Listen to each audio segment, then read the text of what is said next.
Alex Garland's Civil War premiered at South by Southwest recently, and while I haven't had the chance to personally watch the film yet, I have been following the response closely. Garland is one of my favorite modern-day filmmakers. I consider both Ex Machina, Annihilation, and Devs to be modern-day masterpieces, and I did think that Men was an interesting project too. And so I've been very excited for Civil War from a consumer point of view. But on a macro scale, I think it's a fascinating project and one that will surely spark a conversation. It's expectedly controversial already because of the subject matter at hand and because of the specific timing of the release. Garland actually had this to say about that. I think all the topics in Civil War have been a part of a huge public debate for years and years.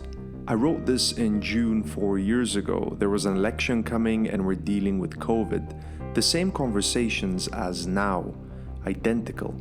So that's where it came from. So I don't actually know if the release date was entirely intentional or purely coincidental, but the matter of fact is that this film is coming out as America is incredibly socio-politically divided and in the midst of an election year. I think it's only natural for the film to then become a talking point, both politically, critically, socially, and ethically. So then, let's talk about it. Mind you, I must mention again that I haven't seen Civil War yet, but as far as I understand, the film has been received overall very positively, with generally one larger scale criticism I've noticed a lot of reviewers have mentioned. They say that Civil War, or Garland through his project, doesn't really expand a personal opinion or perspective on the subject matter.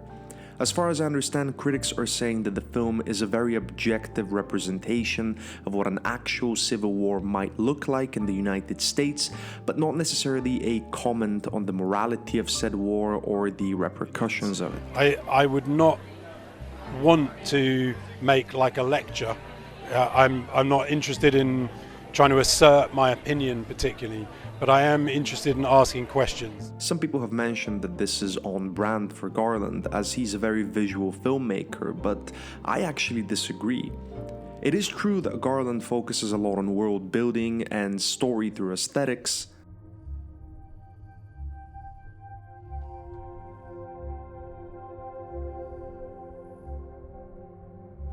but I have always found his films to also contain a very personal voice and an intimate interpretation of the problems at hand. Devs is probably Garland's only more or less objective directorial work, as that focuses on larger scale metaphysical concepts like the many worlds theory and determinism. The universe is deterministic. It's godless and neutral and defined only by physical laws. But all of Garland's other work feels quite intimate. Ex Machina, while yes, a film that more or less simply visualizes what AI could be or do, power cut. Backup power activated. also contains a lot of Garland's personal views on the matter and his concerns about the future. In the Ex Machina screenplay book, Murray Shannon, an advisor on the film and a professor in cognitive robotics, even mentions that Garland's intellectual vision was always clean and clear. It was his personal interpretation that was the interesting thing. Alex's vision for the movie was clear, and his intellectual instincts were flawless. He didn't really need my input at that point. He was keen to get into the philosophy for its own sake. But one thing I wanted to know was the truth about Ava from the author himself. Does Ava really have consciousness, or is her apparent consciousness just a convincing illusion? Alex was clear.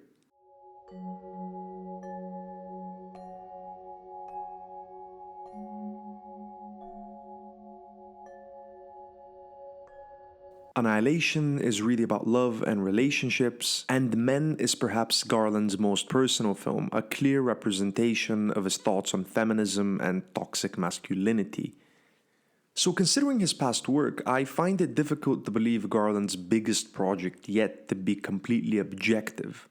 However, here comes the question. Am I contributing value to Civil War before having even seen it because I know the artist's voice and the artist's past work? Should we, can we, interpret art without any preconceived notion? Can a film even exist as a standalone piece of content if we know so much about the artist behind the creation? I don't want to get into a whole art versus artist discussion here, as truthfully that is an entirely separate topic. Differentiating good art from a morally bad artist is very different than what I mean in this case. What I'm considering is adding value or meaning to something on screen based on something else off screen. For example, watching this shot in Greta Gerwig's Barbie feels very different than watching this shot in Tarantino's Once Upon a Time in Hollywood. This is because we have a preconceived notion and understanding of, shall we say, Tarantino's thoughts on the matter. Or for a more extreme example and a more sad and disturbing example, it feels very different watching Woody Allen films nowadays, which are often about a man who is in some sort of relationship with a much younger woman, because we're now aware of Woody Allen's inappropriate obsession with the teenage girls. However, the line is usually a lot more blurred, and it's often unclear what weight, if any, we should add to a piece of art based on the thoughts and character of whoever made it. I find this to be especially tricky in political cinema, as I think we naturally tend to attribute someone's political inclinations to whatever they're making, thus contributing further meaning to something that technically, on screen, is much simpler.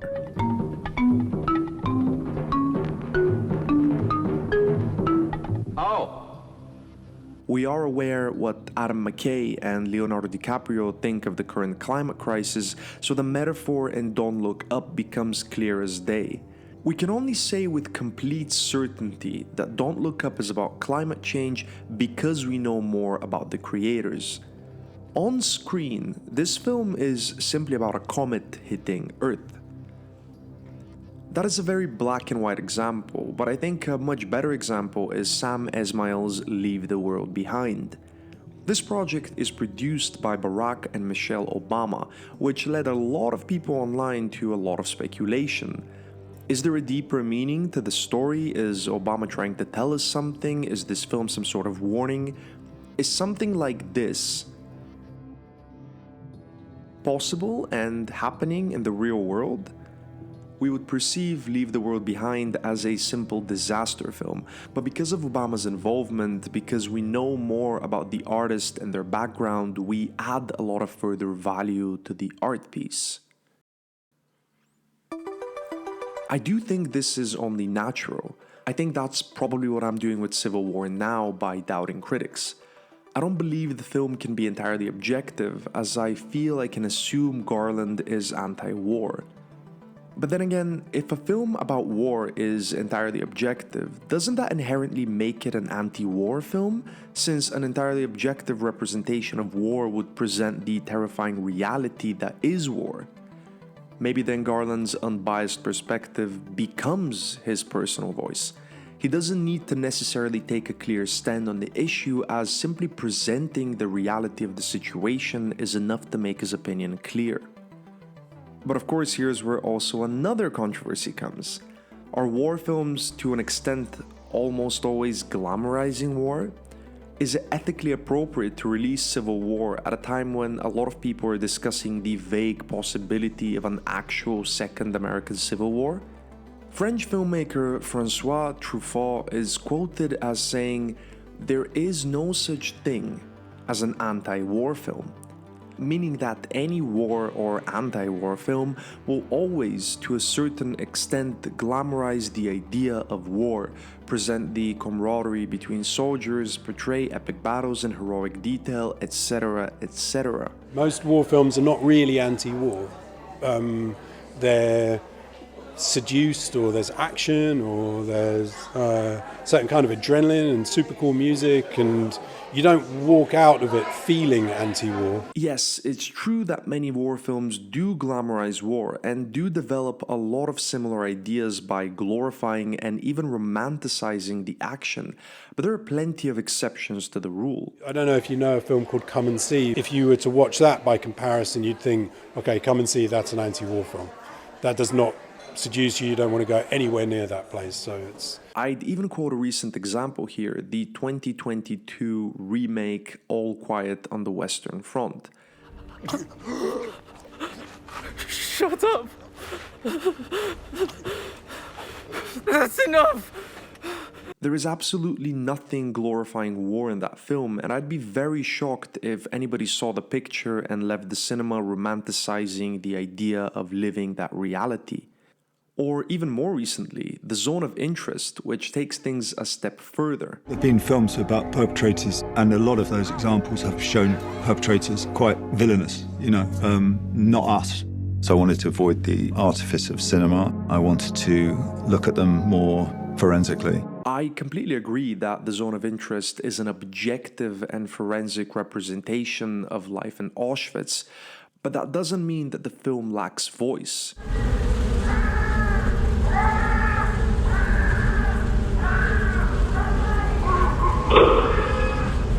I think to say that the film doesn't present the horrors committed at that time in history would be incredibly inaccurate.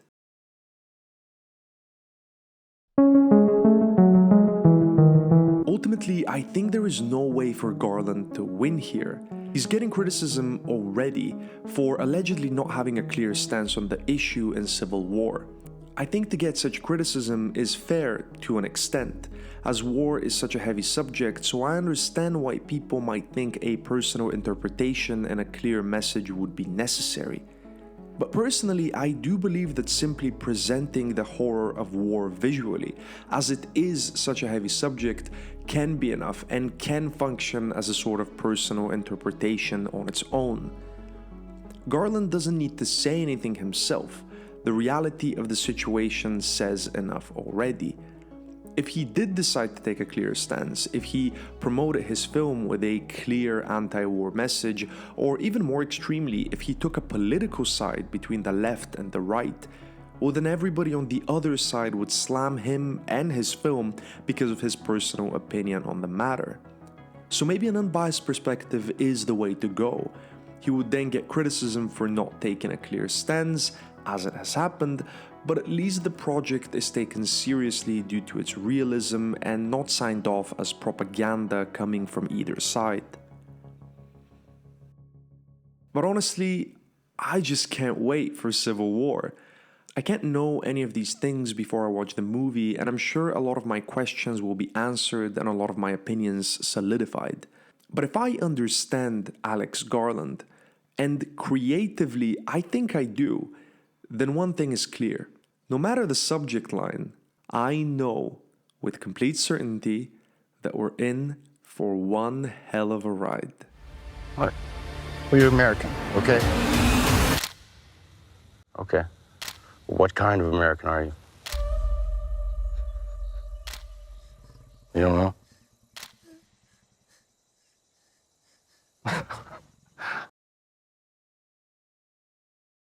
Thank you so much for watching another video essay, guys. This one was a little different, so please do let me know in the comments if you've enjoyed it. And don't forget to like and subscribe if you've overall enjoyed the video. Let me know what you think of Civil War. Let me know any films you're excited about, and I'll catch you the next time. Love you all. Thank you all.